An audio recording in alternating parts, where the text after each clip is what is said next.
नमस्कार, मैं हूं राधा राणा और आप देख रहे हैं आर्यव्रत टाइम्स। कनाडा और चीन के बीच तनाव अपने चरम पर पहुंच चुका है। ताजा घटनाक्रम में चीन ने कनाडा के उइगर और तिब्बत मानवाधिकार संगठनों से जुड़े 20 लोगों पर प्रतिबंध लगाने का ऐलान किया है।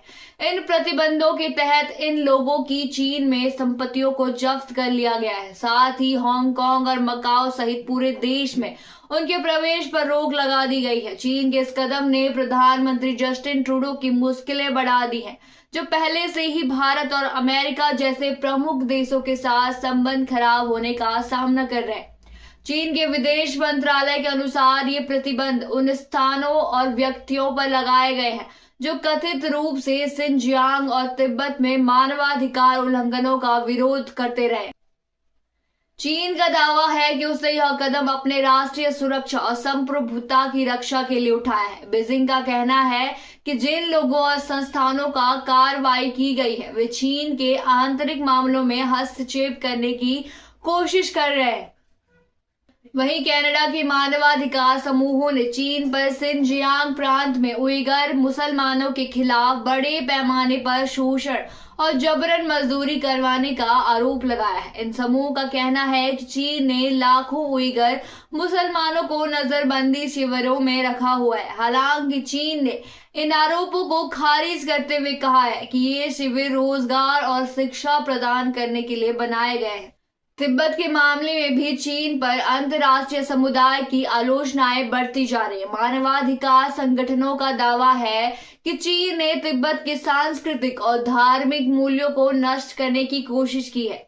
हालांकि चीन इसे शांतिपूर्ण मुक्ति का नाम देता है और दावा करता है कि तिब्बत उसके अधिकार क्षेत्र का हिस्सा। कनाडा के प्रधानमंत्री जस्टिन ट्रूडो के लिए यह समय बेहद चुनौतीपूर्ण साबित हो रहा है। चीन ने इस कदम से पहले भारत के साथ उनके संबंधी भी खराब हो चुके हैं। भारत ने कनाडा पर खालिस्तान समर्थकों को बढ़ावा देने का आरोप लगाया था, जिसके चलते दोनों देशों के बीच राजनयिक संबंधों में खटास आई। वहीं अमेरिका के साथ भी ट्रूडो की सरकार के रिश्ते पहले की तुलना में कमजोर हुए हैं। विशेषज्ञों का मानना है कि चीन और कनाडा के बीच इस तरह के प्रतिबंधों का असर दोनों देशों के व्यापारिक संबंधों पर भी पड़ेगा। चीन कनाडा का दूसरा सबसे बड़ा व्यापारिक साझेदार है, लेकिन मौजूदा हालत में यह साझेदारी और कमजोर हो सकती है। कनाडा में ट्रूडो सरकार की लोकप्रियता भी गिर रही है। विपक्षी दलों ने उनके नेतृत्व पर सवाल उठाए हैं और एनडीपी नेता जगमीत सिंह ने अविश्वास प्रस्ताव लाने की चेतावनी दी है। ऐसे में जस्टिन ट्रूडो के लिए स्पष्ट चुनौती है कि वे अंतर्राष्ट्रीय घरेलू स्तर पर अपनी स्थिति कैसे मजबूत करेंगे। इस घटनाक्रम ने न केवल कनाडा और चीन बल्कि वैश्विक स्तर पर भी राजनीति को प्रभावित किया है।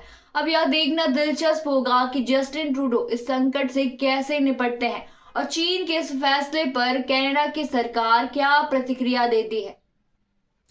इसी तरह की खबरों के लिए जुड़े रहिए आर्यव्रत टाइम्स के साथ और साथ ही हमारे चैनल को सब्सक्राइब करना न भूलें और फेसबुक वेबसाइट पर फॉलो जरूर करें।